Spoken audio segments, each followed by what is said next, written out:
Hello dear student, hope all of you are fine. I'm your commerce teacher Indu Yadav.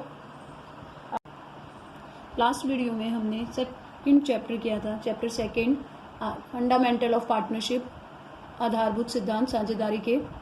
अब इस chapter में हम उससे नेक्स्ट करेंगे. उस चैप्टर में हमने साझेदारी कैसे खाते बनाते हैं, साझेदारी के प्रॉफिट एंड लॉस अकाउंट कैसे प्रिपेयर किया जाता है, पार्टनरशिप क्या है, पार्टनरशिप डीड क्या है, ये हमने किया था. फॉर एग्जाम्पल अगर दो पार्टनर थे ए और बी, वो लाभ हानि को 2:1 में बांट रहे थे. कई बार ऐसा होता है जब बिजनेस करते टाइम में एक लंबा टाइम पीरियड हो जाता है, तो जिन शर्तों पर उन्होंने बिजनेस शुरू किया है उनमें वो चेंज कर लेते हैं. ठीक है, चेंज होने के बाद उनके बिजनेस पर क्या इफेक्ट होगा, इस चैप्टर में जो कि चैप्टर नंबर 3 है हमारे, उसमें इसके बारे में पढ़ाया गया है. अगर हम चैप्टर का नाम देखें तो इसमें है वर्तमान साझेदारों के लाभ विभाजन अनुपात में परिवर्तन. चैप्टर का नाम ही क्या है, जो वर्तमान साझेदार. वर्तमान मीन्स जो अभी जो चल रहे हैं, ए बी. अगर 2 पार्टनर है तो पार्टनर 2 ही रहेंगे, 3 पार्टनर है तो 3 ही रहेंगे, यानी पार्टनर्स की संख्या में कोई चेंज नहीं आएगा. क्लियर. अब टॉपिक शुरू करते हैं हमारा. ये क्या है, साझेदारी फर्म का पुनर्गठन. आप सभी जानते हैं साझेदारी जो है वो कुछ शर्तों का, कुछ एग्रीमेंट्स का ठहराव का परिणाम होती है. यानी कुछ पार्टनर्स मिलते हैं, दो पार्टनर मिले फॉर एग्जांपल, कुछ शर्तों पर वो सहमत हुए, उन शर्तों पर वो अपना बिजनेस शुरू करते हैं. जो व्यक्तियों के किसी व्यवसाय के लाभों को बांटने के लिए सहमत होते हैं, किसी भी बिजनेस के लाभों को आपस में करते हुए वो बांटने के लिए सहमत होते हैं. ऐसी साझेदारी ठहराव में किसी भी परिवर्तन से वर्तमान ठहराव तो समाप्त हो जाता है. फॉर एग्जाम्पल 2 पार्टनर थे, उन्होंने डिसाइड किया जो भी प्रॉफिट होगा 2:1 रेशियो में बांटेंगे. 4 साल बाद वो डिसाइड करते हैं कि अब लाभ हानि 2:1 में ना बटकर इस रेशियो में बटेगी, 1:1 रहेगा, यानी दोनों बराबर के लाभ हानि के हिस्सेदार होंगे. तो यानी उन दोनों पार्टनर्स के बीच जो एग्रीमेंट था, एग्रीमेंट में जो शर्तें थी वो चेंज हो गई. जैसे ही जब भी किसी पार्टनर्स के बीच जो शर्तें हैं बिजनेस की, उनमें अगर कोई चेंज हो जाता है तो जो नई साझेदारी बनती है उसी को साझेदारी फर्म का पुनर्गठन कहा जाता है. ठहराव में परिवर्तन से साझेदारों के आपसी संबंधों में भी परिवर्तन हो जाता है. ऐसी दशा में यद्यपि साझेदारी फर्म तो चालू रहती है, यानी वो उस फर्म में जो बिजनेस कर रहे हैं वो तो चल रहा है, परंतु साझेदारी फर्म जो उन दोनों के बीच कॉन्ट्रैक्ट था, जो ठहराव था, उसका पुनर्गठन, रिकॉन्स्टिट्यूशन हो जाता है. इसी को साझेदारी फर्म का पुनर्गठन कहा जाता है. ये पुनर्गठन की कंडीशंस क्या क्या हो सकती है. फर्स्ट वन, वर्तमान साझेदारों के लाभ विभाजन अनुपात में परिवर्तन. अभी हमने आपको उदाहरण दिया था. ये कह रहे उदाहरण के लिए ए बी 2:1 में लाभ हानि बांट रहे. उन्होंने ये निर्णय किया आज से या आने वाले टाइम के लिए उनका लाभ विभाजन अनुपात 3:1 होगा, तो यह फर्म का पुनर्गठन कहलाएगा. सेकंड कंडीशन देखिए हमारी, नए साझेदार का प्रवेश. ये कह रहे उदाहरण के लिए चारू और दिनेश लाभों को समान अनुपात में बांटते हुए साझेदार. 1 अप्रैल 2004 को उन्होंने सुधा को 1/4 के लिए हिस्सेदार बना लिया. यह भी फर्म का पुनर्गठन कहलाएगा. वर्तमान साझेदारों का अवकाश ग्रहण करना. उदाहरण के लिए 3 पार्टनर हैं, क्लियर, बबीता, गीता और सीता. वो 1, 2, 3 अनुपात में लाभ हानि बांट रहे हैं. सीता 31 मार्च को रिटायरमेंट ले लेती है, तो यह भी साझेदार का पुनर्गठन है, क्योंकि उसके जाने के बाद सिर्फ 2 ही पार्टनर बचेंगे. साझेदारी की मृत्यु 3 पार्टनर हैं. यही एग्जाम्पल वाला ले सकते हैं हम कि इनमें से एक सीता की डेथ हो जाती है तो 2 पार्टनर बचेंगे, तो ये भी साझेदारी का पुनर्गठन कहलाए. 2 साझेदारी फर्मों का सम्मिलन यानी मर्ज, अमलगमेशन. उदाहरण के लिए ए और बी एक फर्म में साझेदार है, वे लाभों को 2 अनुपात में बांटते हैं. 2 पार्टनर और हैं सी और डी, उनका अपना अलग बिजनेस है, वो लाभ हानि को 3:1 में बांट रहे हैं. अब इन चारों ने मिलकर डिसाइड किया कि वो दोनों फर्मों के बिजनेस को मिला लेंगे, मर्ज कर लेंगे, और उनका नया लाभ विभाजन अनुपात 2:1:3:1 हो जाएगा. यह भी क्या है, यानी बिजनेस तो वही है, कंटिन्यूटी के साथ चलता रहेगा, लेकिन उन्होंने फर्म का क्या कर लिया, पुनर्गठन कर लिया. क्लियर. वर्तमान साझेदारों के लाभ विभाजन अनुपात में परिवर्तन, जो कि हमारा फर्स्ट पॉइंट था. ये कह रहे कभी कभी वर्तमान साझेदार अपने लाभ विभाजन अनुपात में परिवर्तन कर लेते हैं. ऐसा परिवर्तन उनके पूंजी अंशदान में परिवर्तन या फर्म के प्रबंधन में किसी साझेदार के अधिक भाग लेने के कारण आवश्यक हो जाता है. जब भी वर्तमान साझेदार अपने लाभ विभाजन अनुपात में परिवर्तन करते हैं तो उस परिवर्तन के समय किए जाने वाले समायोजन क्या होते हैं. सबसे पहले तो त्याग अनुपात और लाभ प्राप्ति अनुपात की गणना की जाती है. क्लियर. मान लीजिए 2 पार्टनर हैं, लाभ हानि अनुपात को 2:1 में बांट रहे थे. ठीक है, 2:1 में अगर वो बांट रहे हैं तो 30 रुपए संस्था को प्रॉफिट हुआ, तो 30 रुपए को अगर आप लाभ विभाजन अनुपात में बांटेंगे 2:1 में, तो ए पार्टनर को 20 रुपए मिलेंगे, और जो बी पार्टनर है उसको 10 रुपीज मिलेंगे। मान लीजिए अब दोनों पार्टनर ने अपना अनुपात 1-1 कर लिया तो दोनों को क्या मिलेगा, 15-15 रुपए मिलेंगे। यानी ए को जहाँ पहले 20 रुपए मिल रहे थे अब उसे 15 रुपए मिलेंगे। तो यानी उसने अपने 5 रुपए का क्या किया, त्याग किया। वहीं बी की अगर हम बात करें तो बी को पहले 10 रुपए मिल रहे थे, क्लियर, 10 रुपए मिल रहे थे, लेकिन अब कितने मिल रहे हैं, 15 रुपए मिल रहे हैं उसे, क्लियर। तो उसे क्या हो रहा है, लाभ हो रहा है। तो इसे लाभ प्राप्ति अनुपात कहा जाता है। तो कितना उनका रेशो बढ़ेगा ये तो सिंपल हमने लिया था तो हमने बता दिया। इसकी गणना इस चैप्टर में हम करेंगे। गुडविल ख्याति का लेखांकन हम करेंगे, संचय व संचित लाभों के लिए लेखांकन, संपत्ति और दायित्व के पुनर्मूल्यांकन के लेखांकन और पूंजी का समय।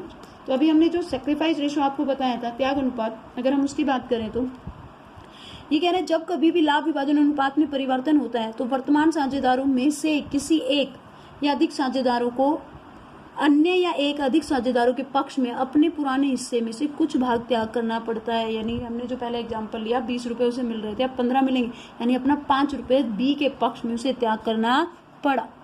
इसी को जो कि त्याग उसने किया, जो उसने हिस्सा छोड़ दिया, उसे ही सैक्रिफाइस रेशो के नाम से जाना जाता है।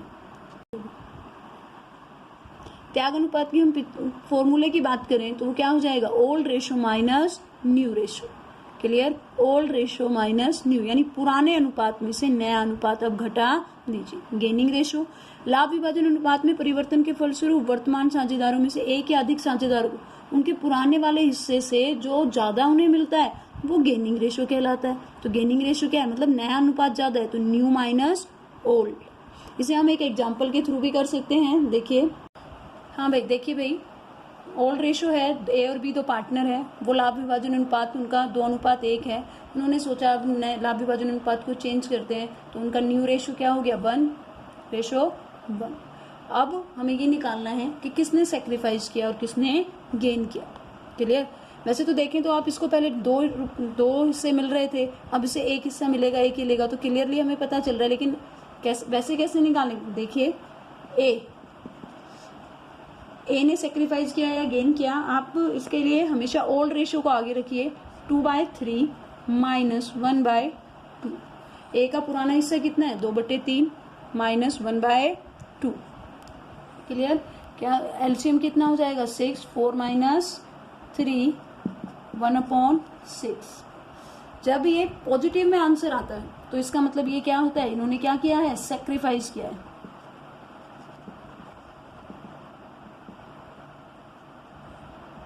Sacrifice, clear. बी का देखिए 1/3 माइनस 1/2, 6, 2 माइनस 3, हमारा आंसर क्या आ रहा है, -1/6। जब ये माइनस में आएगा तो आप इसे क्या लीजिए, गेन, क्लियर। यानी कि सेक्रीफाइस और गेन निकालने के लिए आपको क्या करना है, वैसे तो ये हो जाएगा old minus new ratio, clear. ये एक ट्रिक है जिससे हम क्वेश्चन कर सकते हैं। जो पॉजिटिव आएगा वो सेक्रीफाइस होगा और जो नेगेटिव में आंसर आएगा वो हम बार क्या होगा, गेन। यानी कि वर्तमान साझेदार ए और बी के जब अपने लाभ विभाजन अनुपात में चेंज कर रहे हैं तो जो ए है वो अपना हिस्सा क्या कर रहा है, त्याग कर रहा है, और बी गेन कर रहा है, यानी बी को इस परिवर्तन से कुछ लाभ अवश्य हो रहा है। नेक्स्ट है हमारा गुडविल। गुडविल के बारे में आपने अपनी +1 क्लासेस में भी पढ़ा है। गुडविल एक अमूर्त संपत्ति है, इंटेंजिबल एसेट है, जिसे देखा व छुआ नहीं जा सकता, सिर्फ महसूस किया जा सकता। गुडविल की अगर हम बात करें तो गुडविल वो प्रसिद्धि, वो रेपुटेशन है जो एक बिजनेसमैन ने अपनी मेहनत से कमाई गई है, या वो अपने ग्राहक को ईमानदारी से सर्विस प्रोवाइड कर रहा है तो ग्राहकों की नज़र में उसकी रेपो बन गई है। लॉर्ड लिंडन के अनुसार ख्याति, संबंधों और प्रसिद्धि से होने वाला लाभ है। ये कोई और कुछ नहीं, पुराने ग्राहक पुरानी जगह को ही चुनते हैं, यानी पुराने ग्राहक हर बार किसी एक पर्टिकुलर शॉप पर ही जाते हैं, उन्हें वहीं से शॉपिंग करना पसंद आता है, यही गुडविल कहलाई जाती है, क्लियर।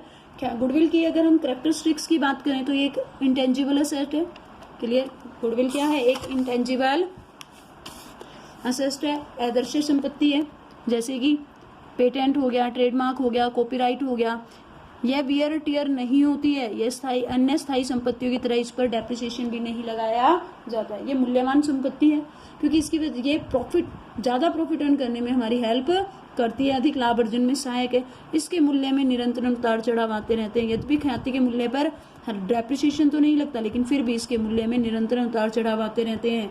जिन व्यवसायों की गुडविल अधिक होती है, जिनकी मार्केट में ख्याति ज़्यादा होती है, वो सुपर प्रॉफिट के रूप में अधिक लाभ कमाते हैं, जबकि अन्य सामान्य लाभ ही कमाते रहते हैं। नेक्स्ट, ख्याति उसी समय मूल्यवान होती है जबकि संपूर्ण व्यवसाय विक्रय किया जाता है। ख्याति का अलग से नहीं बेचा जा सकता। अगर कोई एक रनिंग बिजनेस में सोचता है मैं अपनी गुडविल को बेच दूं या सेल कर दूं, तो ऐसा पॉसिबल नहीं। गुडविल तभी वैल्यूएबल है, यानी तभी बेची जा सकती है, मूल्यवान संपत्ति तो होती है, लेकिन तभी जब आप पूरा बिजनेस रीसेल करते हैं, अपना बेचते हैं, तभी गुडविल को आप कैश में कन्वर्ट करा सकते हैं। ख्याति का सही मूल्य ज्ञात करना कठिन है, क्योंकि ये एक अमूर्त संपत्ति है, इसे देखा नहीं जा सकता, छुआ नहीं जा सकता, इसलिए इसकी सही वैल्यू ज्ञात करना कठिन होता है। नेचर ऑफ गुडविल की बात करें तो ये इंटेंजिबल असेस्ट है, इसका कोई भौतिक अस्तित्व नहीं है, देखा हुआ छुआ नहीं जा सकता, परंतु ये एक कृत्रिम संपत्ति भी नहीं है। क्लियर? क्योंकि कृत्रिम संपत्ति को कोई मूल्य नहीं होता है, जबकि लाभ अर्जित करने वाली संस्थाओं में ख्याति का मूल्य होता है। अब देखिए आगे, ख्याति के मूल्य को प्रभावित करने वाले घटक की बात करें तो किस बिजनेस की गुडविल कितनी होगी, किन किन चीजों से इफेक्ट होती है, ये देखिए। सबसे पहला, व्यवसाय का सुविधाजनक स्थान। यदि व्यवसाय सुविधाजनक स्थान पर है या ऐसी एरिया में है जहां पर आप इजीली जा सकते हैं, कस्टमर से कांटेक्ट कर सकते हैं, तो उस ऐसे व्यवसाय की गुडविल ज्यादा होती है। नंबर 2, प्रबंध की कुशलता। यदि व्यवसाय का संचालन अनुभवी, योग्य, दूरदर्शी प्रबंधकों के हाथ में, यानी उसका ओनर जो उसको चला रहा है, ऑपरेट कर रहा है, अगर वो लोग एक्सपीरियंस है, तो वो अपने ग्राहक के साथ इस तरह से डील करते हैं कि ग्राहक सर्टिफाइड होते हैं, तो इससे भी संस्था के लाभ निरंतर बढ़ते जाते हैं। व्यवसाय की अवधि। नए व्यवसाय की अपेक्षा पुराने व्यवसाय की ख्याति अधिक होती है, क्योंकि लोगों को ओनर के बारे में जानते हैं, उनसे मिलने, वहां पर मिलने वाली सर्विसेज के बारे में जानते हैं, जबकि नया जो बिजनेस में आया उसे अपनी गुडविल को बनाने में, बिल्डअप करने में थोड़ा टाइम लगेगा, अपनी मार्केट में पहचान बनाने में, ग्राहक पर पकड़ बनाने में। नेक्स्ट है वस्तु की प्रकृति। व्यवसाय किस प्रकार की वस्तुओं का व्यवसाय कर रहा है, यह अति महत्वपूर्ण है। यदि व्यवसाय ऐसी वस्तु में किया जा रहा है जिसका उपयोग जीवन यापन के लिए जरूरी है, तो ऐसी वस्तुओं की मांग स्थिर रहेगी। अगर व्यवसाय आप किस फैशनेबल चीजों का, कपड़ों में जैसे फैशन रोज रोज बदलते रहते हैं, इन चीजों का व्यवसाय कर रहे हैं, इन पर भी गुडविल इफेक्ट करती है। लाइसेंस का होना। यदि किसी फर्म के पास कोई आयात लाइसेंस है, यानी अगर आप जिस चीज में डील कर रहे हैं उसके लिए गवर्नमेंट ने कुछ रूल रेगुलेशन बनाए हुए हैं, अगर आप उन्हें फॉलो अप कर रहे हैं, तो आपकी गुडविल की वैल्यू बढ़ जाती है, यानी आपका नाम फेम हो जाता है, आप अगर निर्धारित किए गए कानून को फॉलो अप करते हैं। एकाधिकार तथा अन्य अधिकार।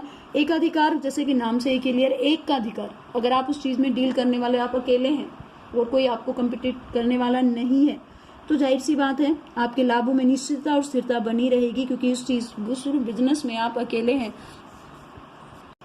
जोखिम की मात्रा। यदि व्यवसाय में जोखिम अधिक है तो ख्याति का मूल्य कम होगा, क्योंकि लाभों में अनिश्चितता बनी रहेगी। और यदि व्यवसाय में जोखिम कम है तो जोखिम का मूल्य अधिक होगा, गुडविल का मूल्य अधिक होगा, क्योंकि लाभ में स्थिरता बनी रहेगी। लाभों की प्रवृत्ति। यदि किसी व्यवसाय में पिछले वर्षों में लाभ लगातार बढ़ रहे हैं, यानी उसके प्रॉफिट हर साल लगातार बढ़ते जा रहे हैं, तो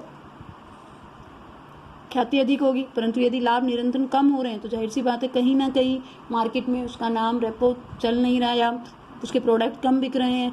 भविष्य में प्रतिस्पर्धा। यदि किसी व्यवसाय में भविष्य में प्रतिस्पर्धा की मात्रा में वृद्धि होने की संभावना है, तो व्यवसाय की ख्याति कम होगी, क्योंकि उसके कुछ ना कुछ जो भी बिजनेस में नया आएगा वो उसके कुछ ना कुछ क्लाइंट्स को तो अपने साथ ले जाएगा। पूंजी की मात्रा। यदि दो व्यवसायों की लाभ दर समान है, तो जिस व्यवसाय में कम मात्रा में पूंजी विनियोजित है तो उसकी ख्याति अधिक। मान लीजिए दो बिजनेस है, क्लियर, दोनों का प्रॉफिट दोनों को ही 50-50 हजार रुपए हुआ है।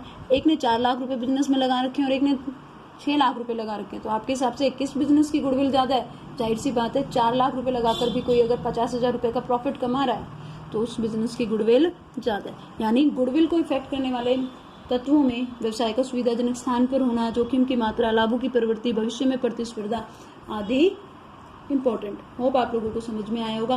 आगे हम अगली वीडियो में हम गुडविल से रिलेटेड क्वेश्चन को कैसे सोल्व किया जाता है, कैसे इसे कैलकुलेट किया जाता है, इसके बारे में बात करेंगे। Thank you.